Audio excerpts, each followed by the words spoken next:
Good morning, Board. So I guess I'm sitting in, so Supervisor Cox is absent today. We can open it up for public comment. I don't see anybody, so we can proceed to item number 2. We have approval of the minutes from September 20th and October 4th. Action is required. I make a motion, we approve the minutes of September 20th and October 4th. Second. With that, we go to item number 3. Well, wait, we official vote. Oh, I'm sorry. All those in favor? All those in favor? Aye. Opposed? Opposed? Yes. So motion passes. So we will move on to item number 3. Approval of the recognized obligation payment schedule for the period July through December 2014. Action required. I make a motion, we approve the payment. Oh, wait. Give it to... There are some changes, so you do have a new copy, so just let me briefly go over those changes for you so you understand what actually happened. And if you guys have any questions, feel free to ask as I'm going through it. We'll start with page 2, the ROPS detail page, where we actually put items in reserve balance. And what that means, which would be column L, the reserve balance are items that we requested in the previous ROPS, and we didn't fully expend all the money. And since that was part of our distribution that we received, then it's money we have received, so then therefore it's our reserve balance already. So as the Department of Finance has requested, we need to put that amount in there. So that's just the shift from moving it from column N to column L. That was the majority of the change on that section. We also decided to, in the retired column, which would be column J, actually list all the projects that are going to, the grants that are being closed out. So like if you look at some of the Ys in column J, like the number line 12, the 09 STG grant, the 09 EDEF grant for item 13, those are yes because those grants have expired, they're done, so there'll be no further work on them. And I'm hoping the next ROPS will no longer have them listed on there because we're going to close them out. There's no further activity. So we went through and just kind of cleaned up all of those, so then our ROPS will shrink in size. I noticed it was a lot smaller this time. It's lovely. We promised this would happen eventually. Most of the significant changes, if we go to the report of cash balances, and I believe that's page 4. So in line 1, beginning cash available, cash balance as of 7/1/2013, I failed to put in the cash balance that we actually have as a successor agency, so that amount is listed on there, and that comes from our trial balance. And then we did also on item 2, that amount didn't change because that's the amount the auditor's office distributed. Line number 3, the expenditures for the ROPS 1314A enforceable obligations. That number slightly changed because that goes with item 4. Item 4 would be the debt service obligations, and item 3 would be the amounts less the debt service. So it's still the total of the obligations, we just had to split those up. Line number 5 doesn't change. That's an auto-filled one, and that pulls from our final sheet, which is the prior period adjustment sheet. And then as you can see in row 6, the balances are brought down. So then that makes us have a reserve cash balance of the $1.6 million. In column H, we have an ending cash available of negative $200,852, and that's because we did not receive as much distribution as we had enforceable obligations. But again, we have a cash balance available, so then that's why we're not in the negative status, if that makes sense. Line number 7 brings down the balances again. Column F is the amount for the bond payment. That's why that one automatically filled in, which comes from line 4, column H. Line number 8 is the amount the auditor's office distributed to us on December 2014. And line number 9 is the 1314B ROPS obligations we requested, less the debt service amount. And if you turn the page, item 10 is the 1314 ROPS B amounts, debt service amount. So the two together will total the total obligations we approved in the previous ROPS. So then that changes your ending estimated cash available to the negative 560,967, still with the cash balance of 1.6 million, still with estimated debt service of 306,301. That was the most significant change. This is the first time the Department of Finance has had us report our cash balances.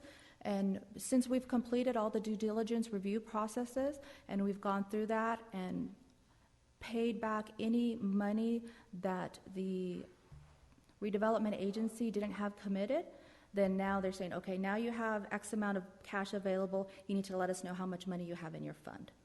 And we believe that's where this report came from. Is there any questions on that?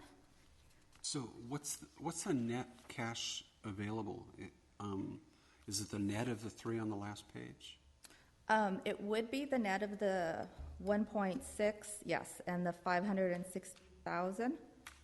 That would be the net of the cash available. The 306, 301 is just a information. That's part of item. the debt service, which is part of that 560. And it's our belief that going through this process, that recognizing that cash balance, that will shrink down, because if you have money already, then why do you need to receive more money So to pay off your obligations? And so we expect that to eventually true up to where we're only having the cash that we need to meet the obligations. But we've gone through this due diligence review process, and things are all kind of shaking out, and this is what we're anticipating. And even when we were working on the form, we kept asking ourselves, well, the $1.6 million, does it go in column E or should it go in column H? And of course, it kept saying due diligence review balance is retained, so that we felt it should go there, and that's how it populates, because we kept expecting at some point for it to net out with the positive, $900,000 cash. But once we submit it to the Department of Finance, if you guys approve it, then I'm sure I will be notified if I have filled out the form incorrectly. And what we'd like to do as a part of the resolution for approving the ROPS is to approve staff to make any minor changes as necessary as a part of the Department of Finance's review and approval of the ROPS. Because we've had a situation where we made an error in how we filled out the ROPS, and then they come back and say, this has to be corrected, and then we got to meet with your board again. We would prefer not to have to do that. That's why we had that special meeting last time, if we all remember. But didn't they say that the board had to approve the changes? Yeah, That he was the did. I don't know problem, that the DOF would let they you do that. wanted the board to, the committee to actually see the I change. forgot about Right. that. Okay, well, I don't think you could do that. okay. So once, if you guys pass this today, if it is approved, then I get to submit it online to the Department of Finance website. And right now, it's in the system as validated. Once I get the resolution approving this, then we attach it and we actually submit it. But there's still the opportunity for the Department of Finance to deny it for whatever reason. And then if that's the case, then we would have to come back again, reconvene, and have this item approved again. Is there any other questions on the report of cash balances page? If not, we can move to the prior period adjustment page, which is the final page. No more questions? We can go ahead and move to that.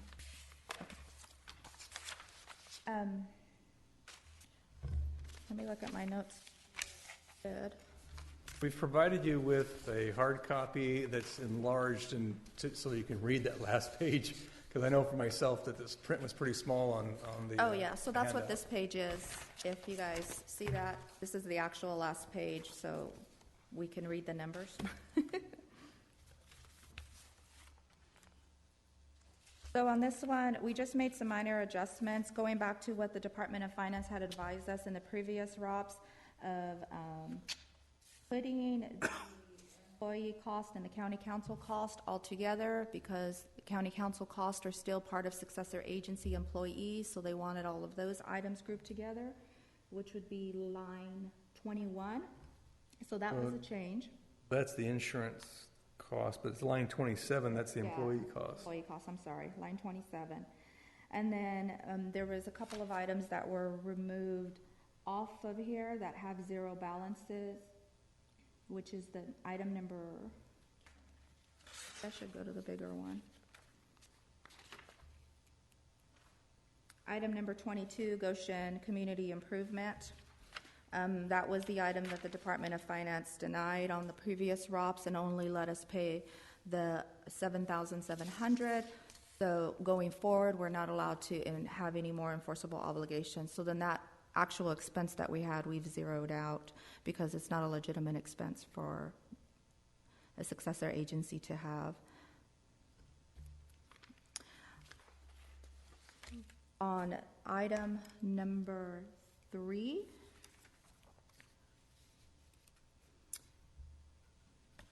my apologies. Item number 2, which is a 2007 tax allocation bond. The amount authorized is different than the amount actual paid, and I wanted to explain why. The reason being because our trustee made an interest adjustment, and that kind of changed that payment. So that's why it's about $400 more than what is actually on our debt service schedule, and the Department of Finance will only go with what is allowed on our debt service schedule. I'm not allowed to deviate from any amount on that. And for item number 5, the tax allocation bond for Cutler Rossi, it's the same instances where... It's line 4. Oh yeah, line 4, I'm sorry. Authorized was $88,000, but we actually paid $123,000, and that is because we made a payment in December of 2013 that was due for February 1st, which fell in this period. So in the ROPS period that we're currently in, we will not incur that $33,000 payment because we've already paid it in December. It actually got processed fast, which was surprisingly. Usually it gets hung up, and we expected the payment to go out in January. Those are really the only changes that were made on the prior period adjustments. Does anybody have any questions or any further explanation that's needed?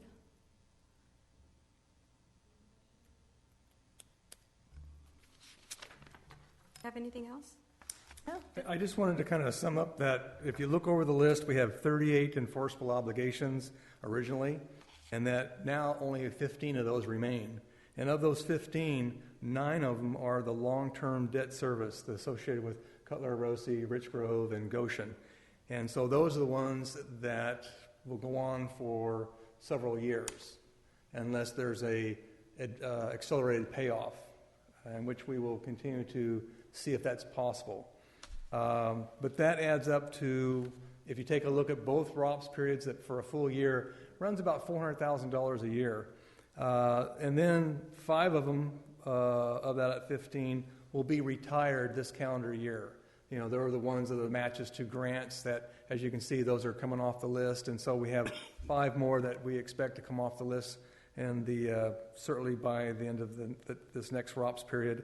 And then finally we have the employee cost, which, you know, originally the admin cost was allowed up to $250,000, and what we're seeing is that's shrunk down now for less than $50,000 for a full year, 2 ROPS periods, and that just continues to shrink. And in fact, we're looking now at only having 2 meetings a year to basically adopt these ROPS, because all the other things that we're required to do have been accomplished, and I can talk about that a little bit later and giving you an update on the oversight or the Department of Finance actions. But we kind of want to give you things we had talked about before, what we expected to happen. They are happening, so those things are falling off, and eventually we're going to get to this point where we only have those 9 remaining obligations.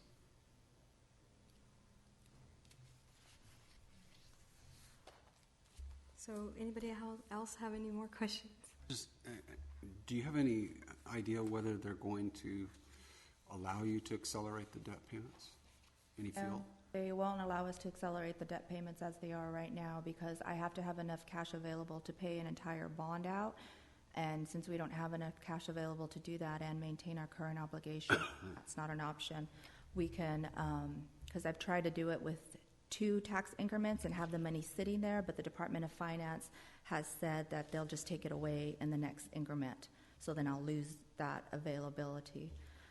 I was thinking that when we tried that, we had other obligations that we're having to take care of. And as we're getting down to just these, if the tax increment that comes in remains the same or grows, that, I guess remains the same, that there may be a possibility at some point to be able to pay down. I'm not allowed to pay them down. I had Pay to pay completely. one totally off. Right. Because I'm only allowed to pay the debt service payment that's allowed per the schedule, because that's what the Department of Finance has approved. So if we have, going back to our $1.6 million cash balance, if I use that to pay, let's say, one of the bonds, that's $1.5 million, then that's it. We're Right. still always going to have to meet to pay the remaining 3 debt service obligations. And if the board agrees, we can do that, but that's not eliminating the entire debt, because I don't have enough cash available to pay off all of the long-term debt. The other thing is that at each period, as we're making the annual payments, that will reduce that payoff to the point where maybe at some point it could be done quicker than having to go the remaining probably 15 more years, which I think, if we start out, I think we had like 17 years. And I was advised on the Goshen pledge, the $53,000 commitment that we have, there actually has to be a new agreement drawn up, because that's with the Joint Powers Authority Association that's actually convened to create that, and the county pledged, or the redevelopment agency at the time pledged the $53,000 a year for the next 20 years. They'd have to rewrite the agreement and agree, because I was advised that there's no way to just pay that off, because that's not even an option in the agreement, unlike a bond or a loan. Staff will continue to explore and see if there's ways that we can accelerate the payoff these obligations, because obviously I don't think anybody wants to really see those things have to meet for the next 15 years to... Don't want to meet, but it does change. Once you guys pay off all the debt, it changes the allocation process for the pass-throughs. Currently, is my understanding. Right. That changes the funding that goes to schools and COS and the distribution of all the taxes, really. But I was just curious whether you thought they were ever going to allow you to try to keep more of the money and pay off those debts early. We will explore those options, because certainly that was initially the intent, was to try to do that, and we ran across roadblocks early on, and we'll see if any of those roadblocks, if they still exist, or if there's a ways that we can do it. Certainly, we know with the pledge with Goshen, that's probably one that we'll probably not be able to do, just because of the fact that it is an annual pledge. There's not a payoff. And with the bond, we have to remember that with the bond will be sold, and we have to have somebody that's able to buy it, and that's not a guarantee.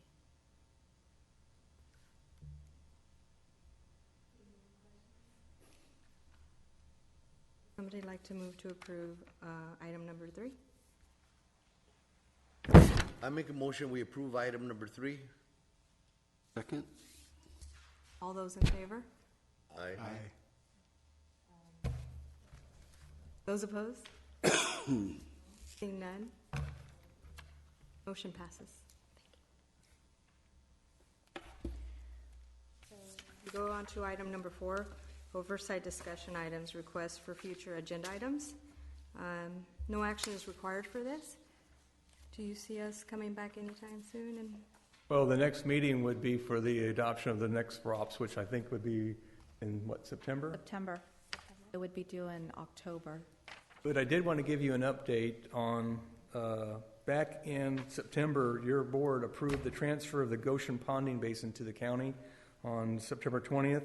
And we received, and I've given you a copy of the letter from the Department of Finance, where they have approved that transfer as of December 24th.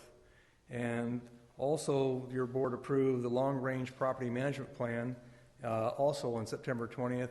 And I talked with the Department of Finance staff this week to get an update again, and they have recommended approval of that plan, but it hasn't actually been approved yet by the Department of Finance. It's still going through its final approvals. They do not anticipate any difficulty with it. Also, your board approved the transfer of the non-infrastructure assets, the vehicles, equipment, to the county for the governmental purposes back on October 4th, and the Department of Finance approved that transfer on January the 17th. So those things have all been completed. We'll be requesting our county board to accept the transfers now that they've been approved by the Department of Finance, and we're also in the process of preparing a merger of the two parcels that make up the Ponding Basin, because one parcel was redevelopment, and another parcel was bought through the Goshen realignment and the overpass project. And so we want to merge those two parcels into one so that whenever the time comes to transfer that to the Goshen CSD, then it'll be a simpler matter to transfer the one parcel.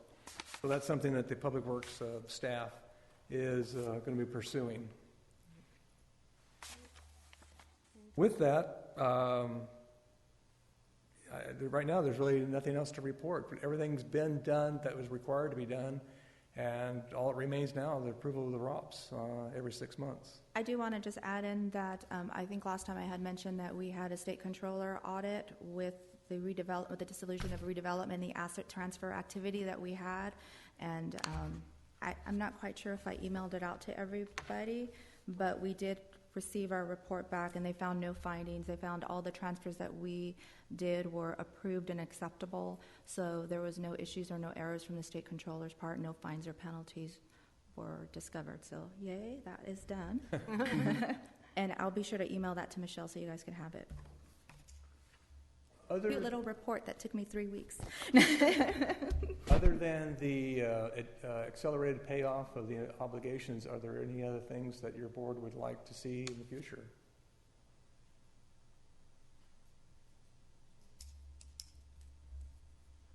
Okay, unless we don't have to approve revised ROPS after the Department of Finance submits them, our next meeting will be held September 19th, 2014 and the at 10 ROPS a.m. has to be to the Department of Finance and approved by them by March 3rd. So hopefully you won't hear from me. Yes.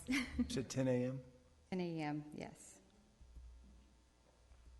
Our next meeting will be September 19th at 10 a.m. Thank you all for attending. Thank you. Thank you to staff. Great job. You're welcome. Thank you, guys.